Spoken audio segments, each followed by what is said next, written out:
Well, here we are in Gatlinburg now at the Sugarlands Distilling Company, where I heard a rumor after being on that Alpine coaster and being cold, this is a good place to warm up.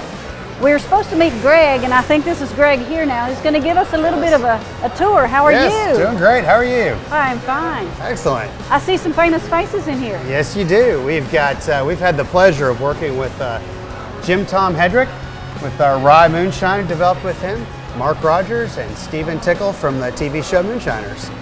Great, wonderful people to work with. And that's good, and you guys are just getting rolling. You've not been here in Gatlinburg very long, have you? Just over 9 months, opened up in end of March. So well, with these guys behind you, what a good first year. It's been wonderful. I mean, great experience to get out of them, and they've shared so much with us, and it's been a pleasure. And I think you guys have some people lined up to teach us a little bit about moonshine, some history, and maybe some behind-the-scenes stuff. Absolutely. We can warm you up and put you to work. That'll work? We can put you to work. I guess get you dirty. That'll work. Let's take us to it. Let's go make some mash.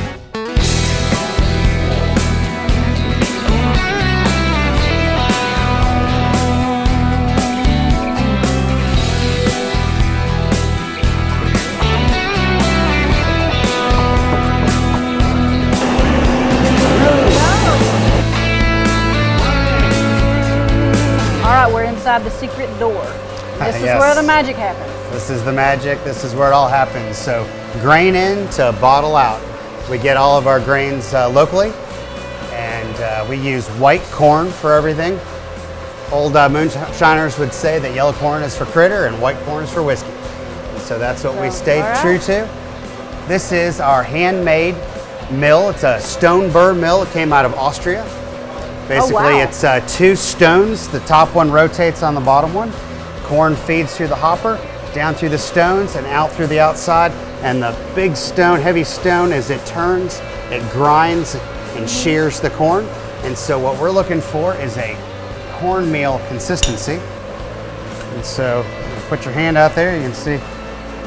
So we want to break that corn up to expose all the starches so that we can convert that to simple sugar. Okay, sounds like a simple process. That's what we're looking for. It's a very simple process. You just dump it right back in there. That's great. And so we'll get you to replace some of that by jumping up here. And we've got some corn in this bucket. If you want to help us get that into the hopper, go ahead and dump it right in. Here it goes. Very good. Of course, and we'll put about 1,000 pounds in there at a time. Oh wow! And, it's a whole lot more than one batch, so we'll have a lot more of that going in. And of course, then grinds it, comes out, and we'll just put it into these bags. And then from there, our next step is, it depends on what we're making. If we're making a true Prohibition era moonshine, it would be a sugar wash. And so we would take that cornmeal and we would go straight to our fermenter, and we dump in sugar and our corn and then some yeast, get that all mixed up good, and let it do its magic. And the yeast eats the sugar and spits out carbon dioxide and alcohol. And essentially we're making corn beer. Okay. And then that, once it's all ready, we'll go into our still. And then of course that's the exciting part for us. And that would be a Prohibition era moonshine, our Silver Cloud. Okay. The other product we're making here is Jim Tom Rye. And it's an unaged rye whiskey moonshine. And for that it's all grain. So it's 51% rye, 45% corn, and 4% malted barley. And so we have to convert all of the starches and those grains into sugar. And we do that right here in our 750-gallon cooker. And we've got a batch going right now. And we can get bubbling up. It's stirring and going. And so we're going to cook those grains, those starches down, and let the enzymes work to break down those carbohydrates into sugar. Okay. And once it's all into simple sugar, then we're ready to add yeast to it and put it in a fermenter and let the yeast do its magic. Gosh, there's so much science to it all. There's a lot of science, but there's a lot of art to it as well, and that's where a lot of these old timers and famous moonshiners and stuff can come in and really help us out and show us the tricks of the trade. So, and then we can apply the science to it to be able to replicate it from batch after batch. That works. So we could we'd get you up here and get a little stirring in on our pot. Okay. All right, so this is the stirring process you were telling me about. This is it. So now we've got all of our grains in here. And so you'll get that in there and just give it a good stir. Make sure we don't have any lumps. Look at that taste. For real? Stick my hand in it? Absolutely. You might want a bowl of that one before we're done. So Give that a taste. it's almost like oatmeal. It is. All right, what's the next process? Okay, so now we've finished converting all the sugars.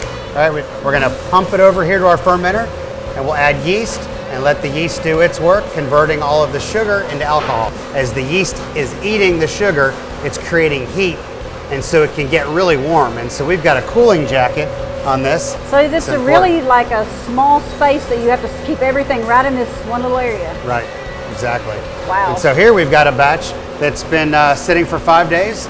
Fermentation's done, and we You can have smell corn it. beer at this point. Okay, I get it. Good. I get So- it now. And so from there, we take this and we go straight to the still with it. So that's our next stop. We've got a big thing of copper here, so explain the process. We do. Well, this is our pride and joy. This is the distillation, and this is a 250-gallon hybrid copper pot still. Is we're going to boil that beer. So we had Okay. corn beer at this point, about 10% alcohol. And so we're going to boil that. And typically, alcohol boils about 172, 73 degrees.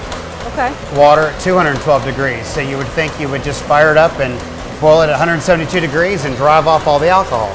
But really what happens is alcohol and water form an azeotrope. And so those molecules come together and they're really hard to get apart. And so when it wants to boil, that water, it's not ready to boil over yet, holds that alcohol molecule down. Oh, okay. And so instead of boiling at 172 degrees, it boils at something higher. And so for our case, 10% alcohol, it's about 188 degrees. And every good moonshiner will tell you that the key to an important distillation, a good run, is to run it really slow. And you get a smooth liquor from it. The art part of it is how you run this so that you get a lot of the flavor coming through, but you remove that nasty stuff. If you remove too much of the flavor, you're not really making moonshine. So you're probably making vodka or something. Yeah. So that's the art of it. I never realized what a delicate balance there was between art and science when making moonshine. Coming up next, I get to sample several of Sugarland's finest flavors.